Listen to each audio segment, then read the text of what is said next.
picture on my mirror. Start to blush when somebody says your name. Yeah, my stomach. Une autre histoire de mon homme et mon homme, et ton homme entendu que c'est son homme aussi. Que feriez-vous si vous découvriez que votre homme ne vous trompe pas seulement en bas de l'échelle, mais avec une chanteuse multiplatine récompensée par un Grammy Award qui s'est avérée être la gagnante de la 3e saison d'American Idol. Elle a eu sa part de situations dans sa vie, mais rien de comparable à celle qu'elle a eue avec l'agent immobilier et homme d'affaires Antoine Cook. Peut-être parce qu'Antoine avait une femme et des enfants à la crèche. Lorsque Paula, l'épouse d'Antoine, a eu vent des frasques de son mari, elle a immédiatement demandé le divorce et est même allée jusqu'à poursuivre Fantasia elle-même. Pour aggraver les choses, Fantasia est tombée enceinte non seulement une fois, mais 2 fois au cours de leur relation. Et comme on peut s'y attendre, dès que les médias ont été impliqués, l'enfer s'est déchaîné et Fantasia a été qualifiée de briseuse de ménage pendant des années. La situation a atteint un point tel qu'elle a pensé que la seule façon de mettre fin au chaos était de mettre fin à ses jours. Revenons sur la liaison qui a mis fin à tout cela. Salut à tous et bienvenue sur la chaîne qui dévoile la face cachée des célébrités. Aujourd'hui, nous plongeons dans l'univers de Fantasia Barrino. Alors si t'es nouveau sur la chaîne, n'oublie pas de t'abonner et d'activer la cloche de notification pour ne manquer aucune de nos prochaines vidéos.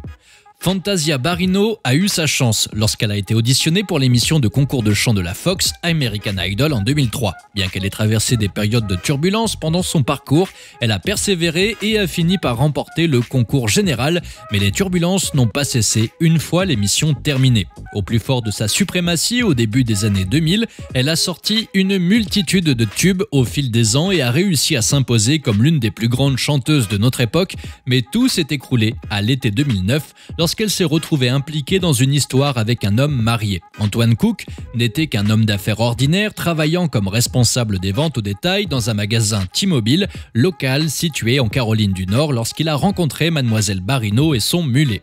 Une chose en entraînant une autre, elle s'est retrouvée peu après à tomber amoureuse du diplômé de l'université. Le fait qu'Antoine ne soit pas impliqué dans l'industrie musicale est ce qui a vraiment scellé l'affaire pour Fantasia. Un homme normal, c'est ce qu'elle désirait depuis longtemps et c'est exactement ce qu'elle a obtenu. Comme vous le savez probablement maintenant, ce n'était pas la meilleure décision pour une personne du calibre de Fantasia, mais nous y reviendrons plus tard. Le couple nouvellement établi a été vu en train de faire des excursions à la plage et d'autres sorties, et comme toute autre célébrité s'occupant de ses affaires, les paparazzi étaient sûrs d'être quelque part tapis dans les buissons, attendant l'occasion parfaite de prendre Fantasia et Antoine en photo en train de faire absolument n'importe quoi.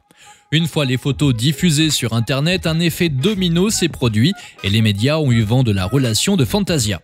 Son monde allait s'écrouler une fois que des révélations troublantes concernant son nouveau chéri auraient été portées à son attention via les médias et sa propre femme.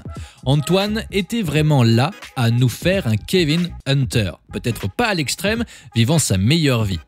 Pendant ce temps, sa femme Paula Cook était à la maison pour cuisiner, nettoyer et prendre soin de leurs 2 enfants. Peu après que Paula ait découvert que son mari était à l'extérieur en train d'échanger des baisers papillons avec Fantasia, elle a demandé le divorce et était prête à tout prendre.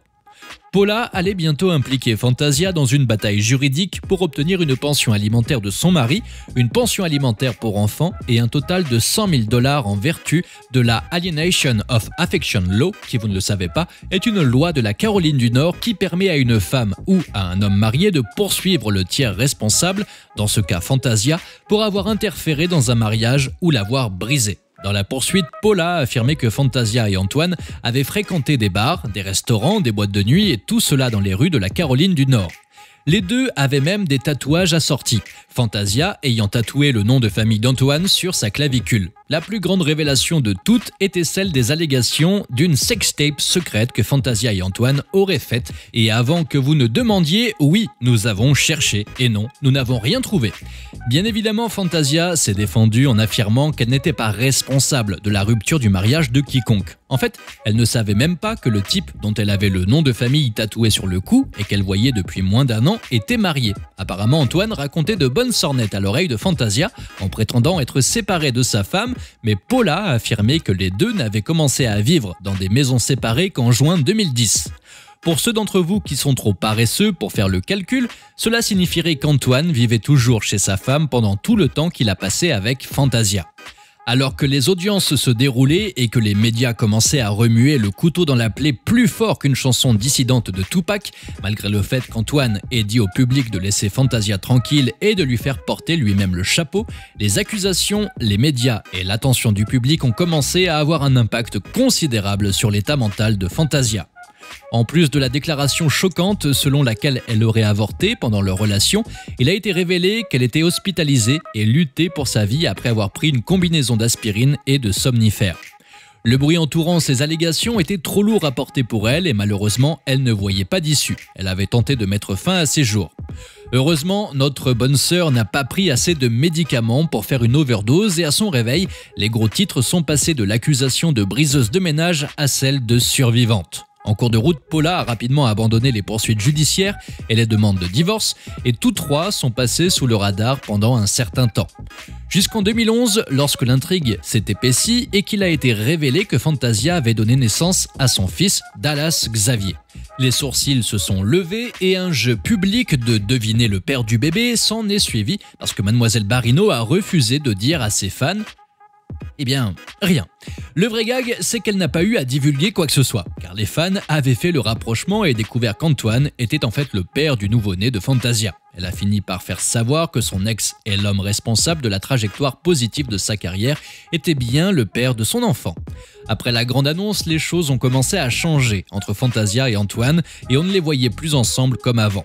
Après un an et quelques changements, des rumeurs ont commencé à se répandre sur la séparation d'Antoine et Fantasia peu après la naissance de Dallas Xavier, mais c'est la partie suivante qui a vraiment fait que les fans se sont alignés avec leurs fourches sous les posts d'Antoine Cook sur les médias sociaux, prêts à le cuisiner complètement.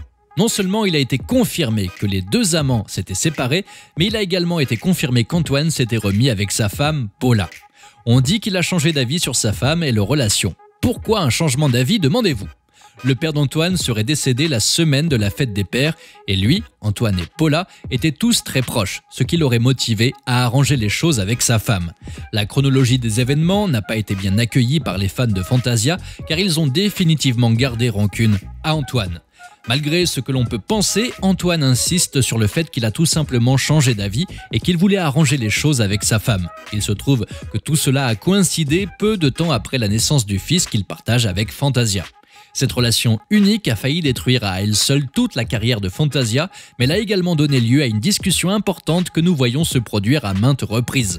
Que Fantasia ait fréquenté un homme marié sciemment ou non, cela n'enlève rien au fait qu'elle a été scrutée à la loupe devant le monde entier pour une chose dont les hommes s'en sortent le plus souvent indemnes et qui n'est pas condamnée. Lorsque de telles situations se produisent, les femmes sont souvent traînées dans la boue, tandis que l'homme qui a menti, triché et couché semble non seulement être moins critiqué, mais semble même être entièrement pardonné. Que vous soyez d'accord avec le fait que ce que Fantasia a fait devrait ou ne devrait pas être pardonné, je pense que nous pouvons tous admettre qu'il y a deux poids, deux mesures dans la société. À ce jour, Antoine et Paula sont toujours ensemble et élèvent leurs enfants, tandis que Fantasia s'est mise en couple avec Kendall Taylor, qu'elle a épousé après seulement 3 semaines. N'oubliez pas de laisser des commentaires pour partager avec vous votre avis et opinion sur toute cette histoire et peut-être nous apporter des idées neuves sur tout ça. N'oubliez pas de cliquer sur le bouton d'abonnement pour rester à jour sur toutes nos vidéos. À bientôt.